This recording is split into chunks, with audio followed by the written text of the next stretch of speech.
नमस्कार, स्वागत है आपका कृषि दर्शन में। मैं हूं अंजू सिंह। कृषि दर्शन आप किसान भाई बहनों के लिए एक ऐसा कार्यक्रम है जिसके माध्यम से हम आप तक पहुंचाते हैं कृषि जगत से संबंधित तमाम नई जानकारियां, नई तकनीकों की जानकारी देते हैं। साथ ही उन योजनाओं के बारे में भी आप तक विस्तृत जानकारी पहुंचती हैं जिनका इस्तेमाल कर आप अपनी आय में वृद्धि कर सकते हैं।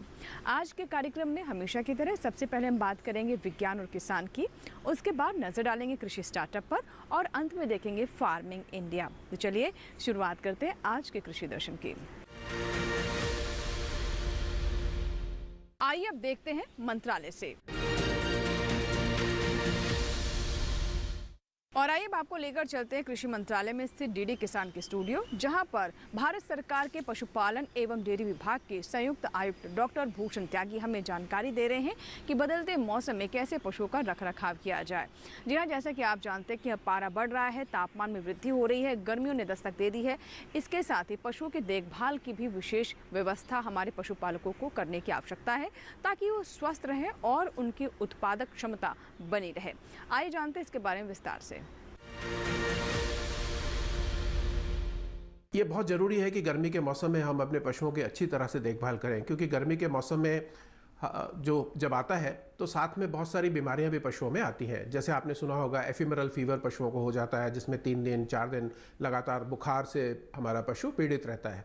तो इसकी देखभाल करने के लिए हमारे पशुओं के लिए विशेष जानकारी जो मैं आपको बताना चाहूँगा, ये बताना चाहूँगा कि अपने पशुओं का जो टीकाकरण हमारा चल रहा है, एफएमडी का टीकाकरण, उस टीकाकरण में आप पूरा सहयोग दें। अपने पशुओं को टीके जरूर लगवाएं, क्योंकि टीके लगवाना हमारे लिए बहुत महत्वपूर्ण है। इससे बीमारियों की रोकथाम भी होती है, साथ ही साथ हमारा पशु बीमार भी नहीं पड़ता है। तो जो खुरपका मुँह पका के टीके हमारे देश में लग रहे हैं, पालक उसकी जानकारी रखें, अपने पशुओं को जरूर से जरूर टीके लगवाएं। यह बहुत ही महत्वपूर्ण है। साथ ही साथ गर्मी के मौसम जैसे जैसे आता है तो पशुओं को छाया में बांधना आप शुरू करें। जैसे जैसे आप पशुओं को छाया में बांधेंगे, आपका पशु को गर्मी कम लगेगी। साथ ही साथ जो पशु की एनर्जी का लॉस होता है, वो एनर्जी का लॉस भी कम हो जाएगा और पशुओं का जो दूध उत्पादन है वो भी बना रहेगा। तो इसमें पशुओं को छाया में बांधें। साथ ही साथ आप ठंडा पानी अपने पशुओं को पिलाने के लिए दें। अगर आप गर्म पानी इस मौसम में अपने पशुओं को दे रहे हैं तो वो बंद कर दें, क्योंकि ठंड के मौसम में हम बताते हैं कि गर्म पानी दें, पर गर्मी के मौसम में आप अपने पशुओं को ठंडा पानी दें। और ठंडा पानी देने से पशु जल्दी पानी भी पिएगा, साथ ही साथ उत्पादन और उत्पादकता आपके पशु की बनी रहेगी। इसके साथ में आपको ये भी ध्यान रखना है अपने पशु का कि अगर कहीं पर उसके घाव हो रहे हैं तो आप पशु चिकित्सक से उसकी सलाह ले लें, उस पर पट्टी जरूर बांधें, क्योंकि मक्खियों का प्रकोप भी बहुत ज़्यादा इस मौसम में हो जाता है। जितनी ज़्यादा मक्खियाँ होंगी उतने मैगेट्स भी या पशु के उस घाव में कीड़े भी पड़ जाएंगे। तो कीड़े पड़ जाएंगे तो आपके पशु को काफ़ी नुकसान होगा, उससे पशु के चलने में मुश्किल हो जाएगी। तो इस बात का भी आप विशेष कर ध्यान रखें कि पशु के घाव पर मक्खियाँ न बैठने दें, या मक्खियों का प्रकोप जो आपके क्षेत्र में हो रहा है उसको किसी तरह से आप कंट्रोल करके रखें। आप दूध निकालते वक्त भी पशु का विशेष ख्याल रखें कि उसे अच्छा चारा दें, साथ में दाना भी दें, साथ में मिनरल मिक्सचर, जो मैं बार बार कहता हूँ आप लोगों को कि मिनरल मिक्सचर देना हमारे पशुओं के लिए बहुत ज़रूरी होता है। मिनरल मिक्सचर देने से पशु की जो रिप्रोडक्शन है, जैसे कि अगले ब्यात में उसको बच्चा देना है तो पशु का बच्चा देना बहुत ज़रूरी होता है। तो उसकी भी जानकारी आप लें। पशु चिकित्सक बीच बीच में सलाह लेते रहें कि क्या चीज़ करनी चाहिए और कैसे अपने पशु को ठीक रखना चाहिए। आइए हम नजर डालते हैं विज्ञान और किसान पर।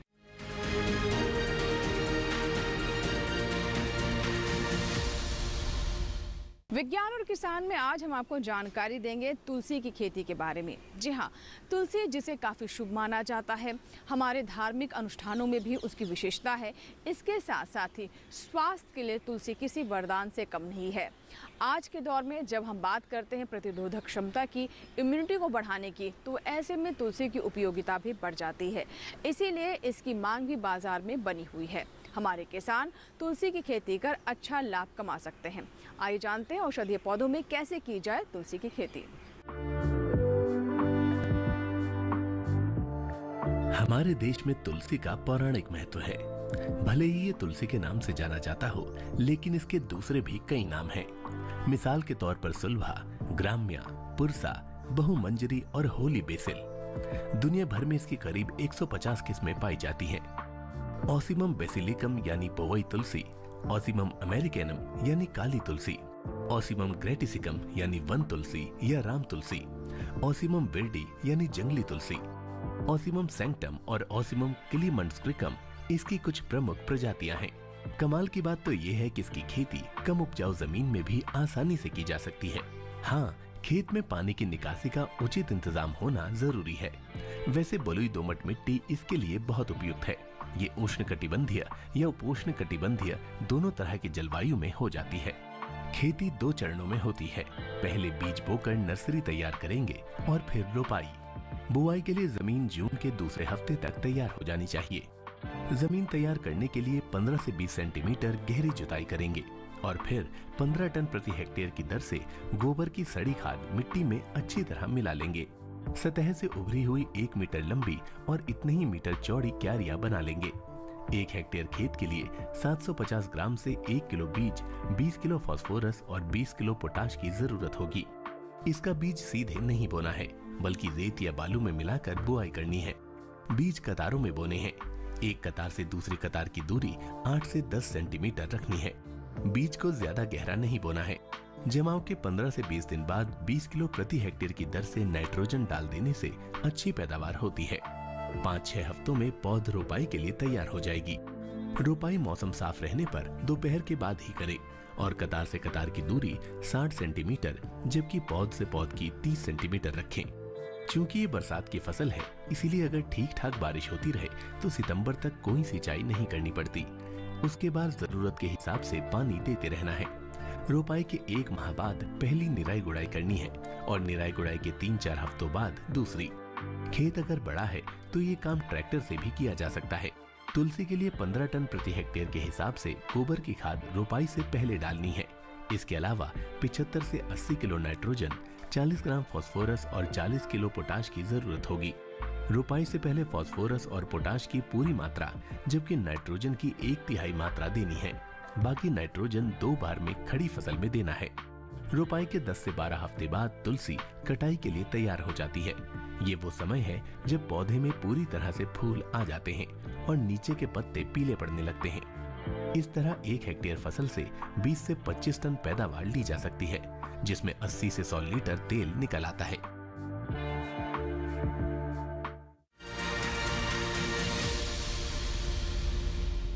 इसी के साथ ही कृषि दर्शन में यहाँ वक्त हुआ छोटे से ब्रेक का। ब्रेक के बाद जब वापस आएंगे तो बात करें कृषि स्टार्टअप की। कहीं मत जाइएगा, देखते रहे कृषि दर्शन।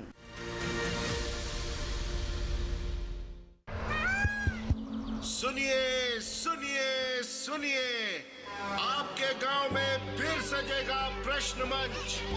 आपके गांव में फिर सजेगा प्रश्न मंच।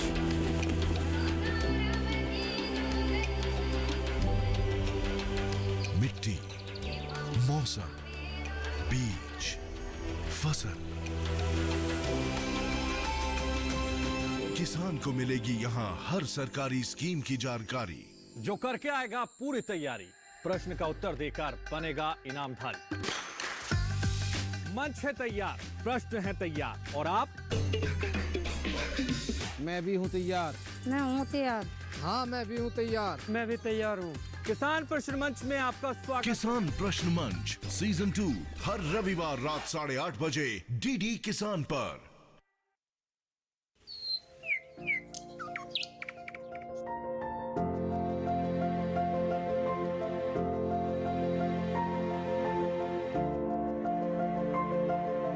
कहाँ होगी बारिश, किस जगह पड़ेगी बर्फ, कहाँ रहेगा कोहरा, कैसा रहेगा तापमान, पर्यटन स्थलों पर क्या रहेगी मौसम की स्थिति। जानने के लिए देखिए मौसम खबर रोजाना शाम 7:30 बजे सिर्फ डीडी किसान पर।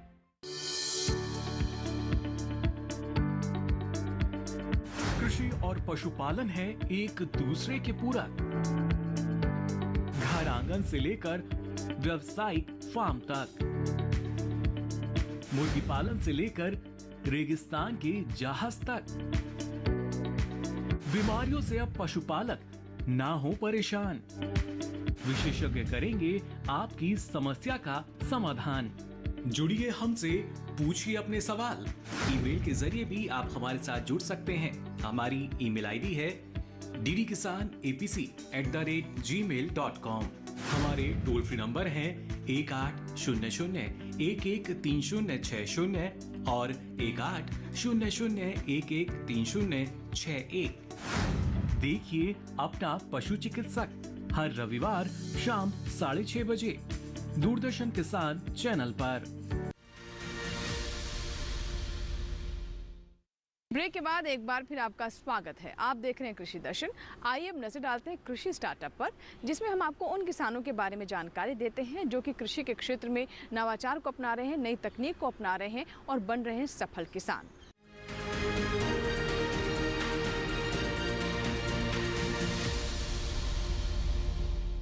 मधुमक्खी पालन, जी हाँ, एक ऐसा उभरता हुआ व्यवसाय है जिससे जुड़कर हमारे युवा अच्छा लाभ कमा रहे हैं। मधुमक्खी पालन का चलन काफ़ी तेज़ी से बढ़ रहा है। हमारे किसान खेती पशुपालन के साथ साथ मधुमक्खी पालन भी करते हैं। इससे उन्हें अपनी फसलों में भी लाभ होता है। इसके साथ साथ शहद बेचकर और इसके अलावा अन्य उत्पाद बेचकर हमारे किसान अच्छी आय अर्जित कर रहे हैं। आइए आपकी मुलाकात करवाते हैं एक ऐसे ही किसान से जो कि मधुमक्खी पालन के क्षेत्र से जुड़े हुए हैं।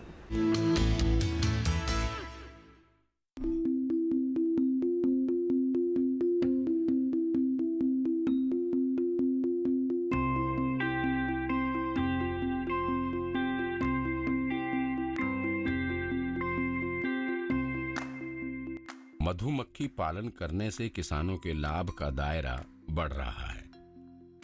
लखनऊ के निमित सिंह एक ऐसे युवा हैं जो बीटेक की पढ़ाई करके नौकरी के बजाय इसी कार्य से जुड़ गए हैं और एक सफल मधुमक्खी पालक हैं जो इस व्यवसाय को परंपरागत से आधुनिकता में ढालकर सामान्य मधुमक्खी पालन की तुलना में कई गुना आमदनी ले रहे हैं। जिनके पास आज के समय में 1200 मधु बक्से तो हैं ही, साथ ही वो मधुमक्खी पालन से जुड़े आधुनिक उपकरणों से सुसज्जित लैब भी चलाते हैं। इन बक्सों को लेकर ऐसे इलाके में स्थानांतरण करना पड़ता है जहां मधुमक्खियों को परागकण मिल सके, यानी उन्हें फूल मुहैया हो सके, जिस पर उनका जीवन चक्र चलता है। साथ ही कम मात्रा में सही शहद भी प्राप्त होता रहता है। खुद से जुड़े मधुमक्खी पालकों के लिए और खुद अपने शहद की अच्छी रिटेल मार्केटिंग के लिए निमित ने खुद शहद पैकिंग की आधुनिक यूनिट लगा रखी है और इस आधुनिक यूनिट में तैयार होते हैं शहद से जुड़े कई तरह के उत्पाद, जिसके लिए कई आधुनिक मशीनें लगा रखी हैं। जिसके शहद के बारे में एवं इन मशीनों और उनके काम के बारे में निमित सिंह एक एक करके बताएंगे। दरअसल बड़े पैमाने पर शहद निकालने के बाद निमित को थोक में उतनी अच्छी प्राइस नहीं मिल पाती, इसलिए वो खुद के लैब में शहद की गुणवत्ता और इसमें मौजूद तत्वों की मात्रा वगैरह की जांच करते हैं। इसमें वैल्यू एडिशन कर 16 तरह के उत्पाद बनाते हैं और इसकी पैकिंग कर खुदरा बाजार में बेचते हैं। वो बताते हैं कि एक मधु बक्से से उन्हें लगभग 10,000 की कमाई हो जाती है। मैं जो मोम निकलता है उसका उत्पाद बनाता हूँ, जो पराग निकलता है उसको बेचता हूँ, परपुलिस निकलता है उसको बेचता हूँ, शहद को खुद में बाजार में बेचता हूँ। तो जो मेरी मार्जिन है, प्रॉफिट मार्जिन एक तरह से कह लीजिए 4 टाइम बढ़ जाती है। निमित अपने 1200 बक्सों से साल भर में लगभग 12 लाख की कमाई करते हैं। इसमें शहद के अलावा मोम और रॉयल जेली जैसे बाय प्रोडक्ट भी शामिल हैं। कृषि स्टार्टअप में आज हम आपकी मुलाकात करवाने वाले हैं महिला किसान से, जिनका नाम है स्वाति अरविंद। जी हाँ, महिलाएं अगर ठान ले तो कोई भी क्षेत्र उनके लिए चुनौतियों से भरा नहीं है। वो अपनी लगन, इच्छा शक्ति के बल पर आगे बढ़ती जाती हैं और ऐसा ही कुछ कर दिखाया है स्वाति जी ने भी। आइए जानते हैं उनकी सफलता की कहानी के बारे में कृषि स्टार्टअप में। जमीन पर बैठा क्यों आसमान देखता है? अपने पंखों को खोल, ये जमाना सिर्फ और सिर्फ उड़ान देखता है। खुद के लिए रास्ता बनाना तो फिर भी आसान है, लेकिन दूसरों को साथ लेकर चलना और तरक्की करना सबके बस की बात नहीं। ऐसी ही एक कहानी है स्वाति अरविंद शिंगाडे की। जो कि जोगेश्वरी किसान की अध्यक्ष और प्रबंध निदेशक है। स्वाति जी ने ये सफर अकेले ही नहीं बल्कि और भी किसानों को जोड़कर शुरू किया। सिर्फ 20 किसानों के साथ अपनी उत्पादक कंपनी शुरू करने वाली स्वाति के साथ आज करीब 200 किसानों की टीम है। मेरा जो काम करने का एरिया है वहाँ पे शुगर केन की गन्ने की खेती बहुत ज़्यादा होती है, तो मैंने सोचा कि क्यों ना मैं गन्ने के प्रोसेसिंग से जो प्रोडक्ट बने, जैसे कि जैगरी पाउडर है, जैगरी है, इसमें काम करूं। तो इसमें स्टार्ट करते करते मुझे आइडिया मिलने चालू हो गए कि मैंने एक ट्रेडिशनल वे से गुड़ बनाने का यूनिट मैंने रेंट पे लिया। वहाँ पे प्रैक्टिकली मैंने देखा कि कैसे चलता है ये गुड़ का मार्केटिंग, प्रोडक्शन, ये सब साइकिल बिठानी थी मुझे। फिर मैंने वो ट्रेडिशनल वे से गुड़ बनाया और दुबई तक मैंने उसको भेजा। तो मुझे समझ में आया कि वैल्यू एडिशन करके मुझे गन्ने के बहुत अच्छा मार्केट मिल रहा है, इसलिए फिर मैंने इसको बड़े पैमाने पे कन्वर्ट करने का डिसीजन लिया। स्वाति अरविंद ने ऑर्गेनिक और केमिकल फ्री गुड़ के प्रसंस्करण के लिए 750 किसानों को जोड़ना शुरू कर दिया है। उनकी टीम में ऐसे लोग शामिल हैं जो ऑर्गेनिक खेती के एक्सपर्ट हैं। स्वाति अरविंद की गुड़ प्रसंस्करण यूनिट में रोजाना 150 टन गन्ना पेराई क्षमता है और लगभग 18 से 20 टन रोजाना केमिकल फ्री गुड़ पाउडर मिलने की गारंटी भी है। अगर इन्वेस्टमेंट की बात करें तो इस इकाई में लगभग 7 करोड़ रुपए लगे हैं और राज्य कृषि विभाग महाराष्ट्र की ओर से 1 करोड़ मिले। अभी जर्मनी और मलेशिया का भेजने का एक्सपीरियंस हमने लिया, एक कंटेनर वहाँ पे भेजे, वहाँ का एक्सपीरियंस अच्छा रहा। यूरोपियन स्टैंडर्ड्स के लिए भी यूनिट रेडी हो गया है और ये सब करते अभी हम ये कोशिश कर रहे हैं कि आगे जाके इसका प्रोडक्शन, क्वालिटी और ये सब हमने फर्स्ट सीजन में कर लिया, लेकिन अभी हम ये कोशिश कर रहे हैं कि डोमेस्टिक मार्केट के साथ साथ हम एक्सपोर्ट मार्केट ज़्यादा से ज़्यादा कवर करें। स्वाति अरविंद की यूनिट में काम करने वाले लोगों में 50% महिलाएं हैं और सभी 750 सदस्य किसान यूनिट से हैं। इसका उद्देश्य गुड़ ब्रांड जोकिको को सबसे परिचित करवाना है। साथ ही ये रसायन मुक्त उत्पादों के साथ किसानों की ओर से ही तैयार ब्रांड बनाती है। स्वाति अरविंद शिंगाडे अपनी इस कोशिश के जरिए कृषि क्षेत्र में किसानों और महिलाओं के लिए अधिक से अधिक मंच प्रदान करना चाहती हैं।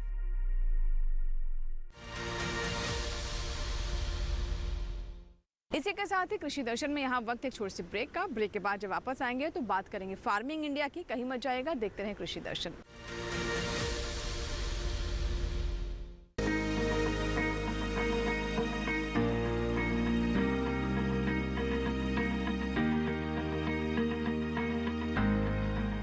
घर के बगिया में छिपा है सेहत का खजाना। टेरेस गार्डनिंग से बनेगा घर ब्यूटीफुल और हेल्दी। क्यों ना गार्डन में उगाएं अपने फल फूल और सब्जियां, जिससे सेहत भी बने और छत की बगिया भी खिली खिली रहे। देखिए छत पर बागवानी, शनिवार सुबह 9 बजे सिर्फ दूरदर्शन किसान पर।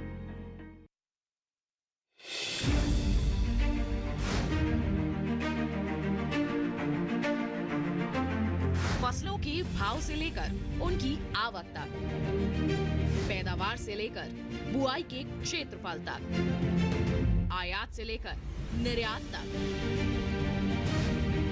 घरेलू से लेकर वैश्विक बाजार तक, मंडियों की सही और ताजा जानकारी पाएं। विशेषज्ञों की राय का लाभ उठाएं। देखिए मंडी खबर सोमवार से शनिवार शाम 5 बजे सिर्फ दूरदर्शन किसान पर।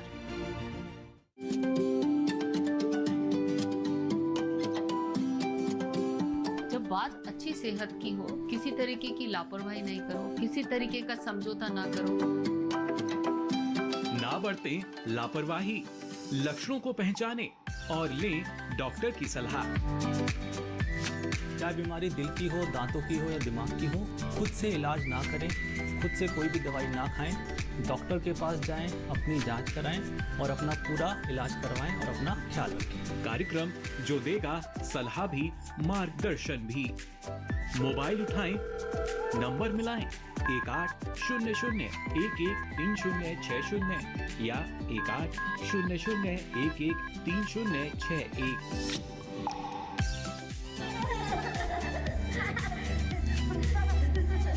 आपके अपने फोन इन कार्यक्रम स्वस्थ किसान में हर शनिवार शाम 6 से 7 बजे सिर्फ डीडी किसान पर। ब्रेक के बाद एक बार फिर आपका स्वागत है। आप देख रहे हैं कृषि दर्शन। आइए अब नजर डालते हैं फार्मिंग इंडिया पर, जिसमें हम आपको उन योजनाओं के बारे में विस्तृत जानकारी देते हैं जो कि खास तौर पर आप किसानों के लिए है। तो आइए नजर डालते हैं आज की ऐसी ही योजना पर।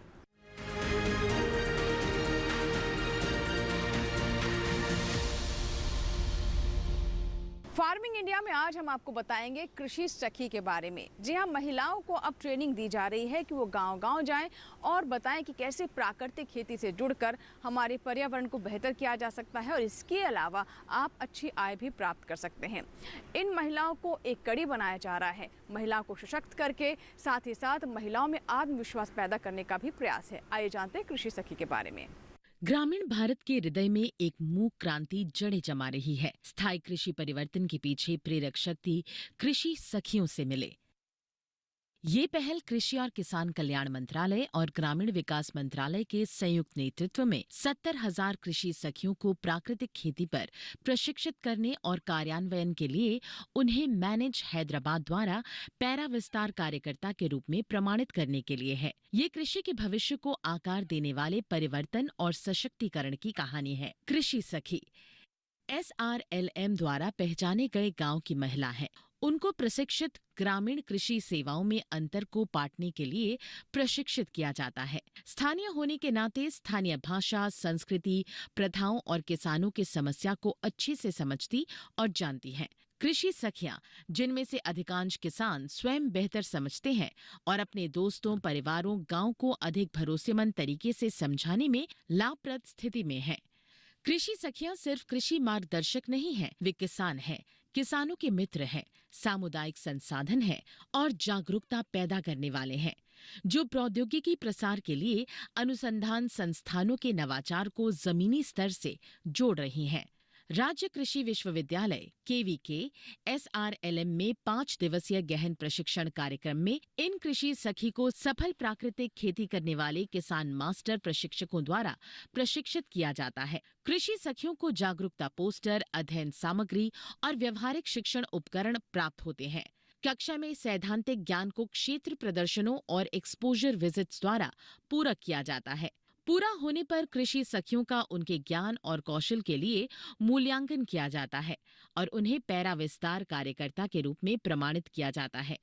ये प्रमाणीकरण उस ज्ञान का प्रमाण है जो अन्य किसानों को प्रदान किया जा सकता है।